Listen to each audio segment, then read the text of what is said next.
মসজিদের রাজনীতি বন্ধ করতে হবে। মসজিদ আল্লাহর ঘর, মসজিদে মানুষ নামাজ পড়বে, মসজিদে কোরআন শরীফ পড়বে, কিন্তু একটি রাজনৈতিক দল মসজিদে যাই রাজনীতি করে। মাননীয় স্বরাষ্ট্রমন্ত্রীকে অনুরোধ করব আইন পাস করার জন্য, যাতে কোন মসজিদ মাদ্রাসায় রাজনৈতিক মিটিং করা যাবে না। আর আজ বলা হয় মসজিদের মধ্যে রাজনীতি বলতে দেওয়া হবে না। এমন ভাবে কথা বলে বাংলাদেশে ধর্ম নিয়ে রাজনীতি করতে দেওয়া হবে না। কথাটা শুনতে হয়তো খারাপও লাগতে পারে, তবে এটাই বাস্তব।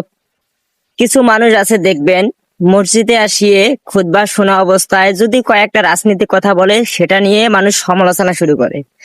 আচ্ছা, কোরআন ও হাদিস থেকে তো মুন্সিরা অনেক কথা বলে যে তোমরা সবাই 5 ওয়াক্ত নামাজ পড়ো, পর্দা সহিত চলো, ইমানের পথে চলো।